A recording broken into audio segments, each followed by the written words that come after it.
Avant que la vidéo commence, je tiens à préciser certaines choses. Là, je viens de finir je viens d'avoir fini de tourner cette vidéo et je me suis aperçu que c'est vraiment pas facile de tourner une vidéo d'un seul coup sans rien avoir écrit.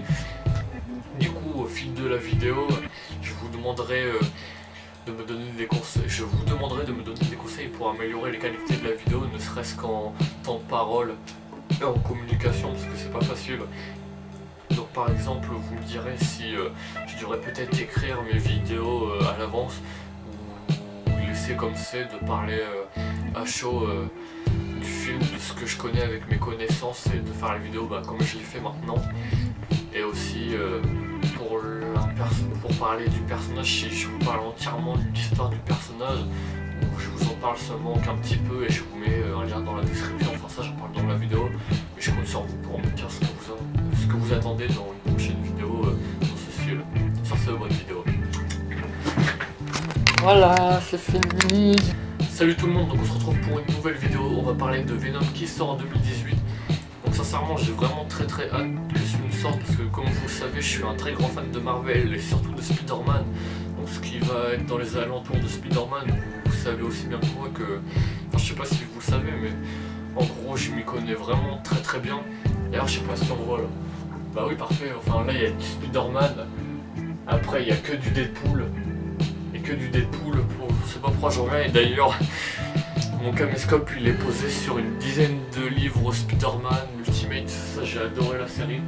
Et après, là-bas, j'ai encore du Spider-Man. Je sais pas si ça vaut l'intérêt de vous le montrer. D'ailleurs, je pourrais peut-être faire une vidéo setup.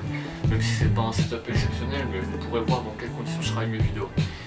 Bref, je pars dans un sujet qui n'a rien à voir. Donc en gros, vous parlez du film Venom.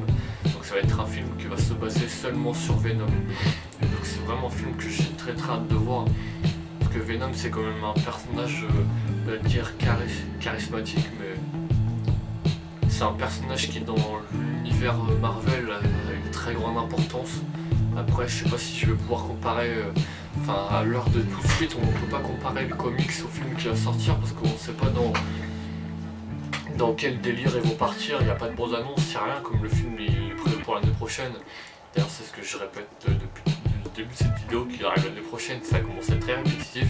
Mais en gros, les seules choses qu'on peut espérer, c'est les seules choses dans lesquelles je peux parler, c'est de mes attentes. Et pour avoir des attentes assez particulières sur le film, d'ailleurs, ouais, c'est ça, on peut avoir beaucoup d'attentes sur un film auquel son personnage a déjà eu le droit à son apparition dans des films précédents comme Spider-Man 3. Spider-Man 3, moi j'avais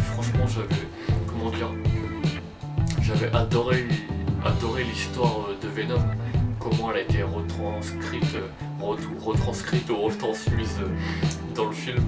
Je rigole parce que j'ai du mal à parler français, mais ça c'est moi, je parle trop vite, j'y réfléchis pas assez. Mais ouais, donc en gros j'ai hâte de voir comment...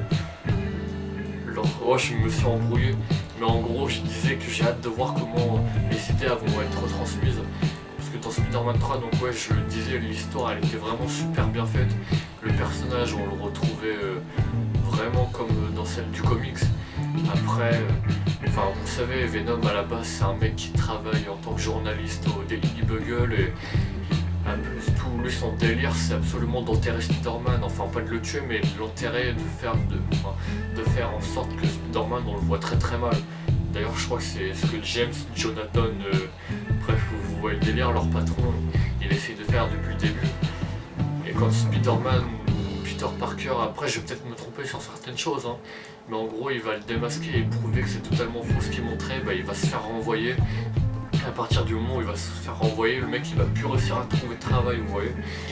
Et en gros il va être obligé de travailler en tant que journaliste dans d'autres entreprises, mais c'est des entreprises qui sont très mal vues quoi, donc elles sont à l'image du personnage.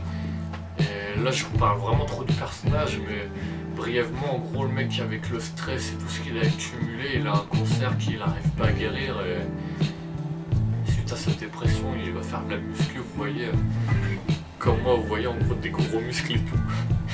Ok, c'était gênant, j'étais très malaisant. Mais en gros ouais, après suite à ce qui s'est passé, c'est là où le personnage va commencer à se créer. D'ailleurs, pour éviter que j'en parle trop, je vais vous vous mettrai un lien dans la description pour que vous voyez à peu près en quoi se base la biographie de Venom. D'ailleurs c'est ce moment-là précis de la vidéo, si vous voulez dans une prochaine vidéo, si je reparle d'un film qui sortira Marvel, ou si je vous reparle d'un personnage Marvel, qu'au lieu de vous mettre une biographie dans la description, je vous en parle moi-même. Parce que je sais pas trop comment mettre en place, mais c'est là où nous ensemble on va pouvoir modifier ça et faire de meilleures vidéos pour de prochains films qui pourront sortir. Donc voilà. Donc on va en revenir sur le fait que dans Spider-Man 3 Venom il avait été pas mal. Moi le seul point négatif qui m'a marqué c'est son costume. Comment il a été fait, vous le savez, Venom dans le film il ressemble à ça, petit montage tout beau gosse. Donc moi je l'ai trouvé vachement maigre pour ce qui est dans le comics, sachant que dans le comics il ressemblera plus à des trucs comme ça. C'est vraiment une masse quoi, on va dire au niveau Hulk. Bon, ils sont pas égaux, il est encore un peu plus maigre, mais il est vraiment plus mastoc quoi. Et je pense que c'est ça que les gens ils vont retrouver dans le film. Je pense que c'est vraiment ça que les gens ils vont retrouver dans le film. Après faut savoir que les films Marvel ou Sony on va dire plutôt, ils ont pour habitude depuis Deadpool de se lâcher un peu plus, parce que Deadpool vous le savez c'est à la base c'est pas un film très gentil quoi. Et c'est un peu sanglant et il y a certaines choses à faire rentrer pour avoir le personnage en entier.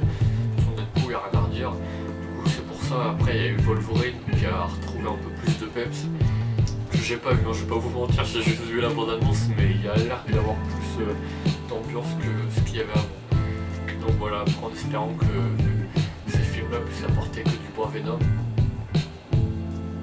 D'ailleurs, c'est la question que je me pose, c'est comment Venom va être retransmis dans cet épisode, mais vous savez à peu près ce que j'attends du film.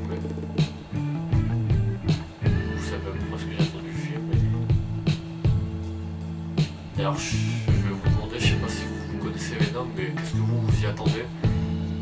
Qu'est-ce que vous attendez de ce film? Et là, franchement, je vous avoue, je commence à me perdre parce que je crois que faire les vidéos comme ça, de me lancer directement devant l'appareil photo sans rien avoir écrit, c'est pas facile. Donc voilà.